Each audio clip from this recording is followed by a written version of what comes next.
அது பொடியாகி போகலாம். பொன்னாரமே நம் காதல் பூலோகம் தாண்டி வாழலாம். ஆகாயம் என்பது இல்லாமல் போகலாம்.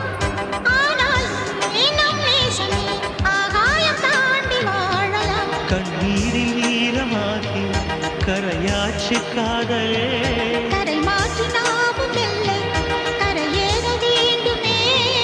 நாளை வரும் காலம் நம்மை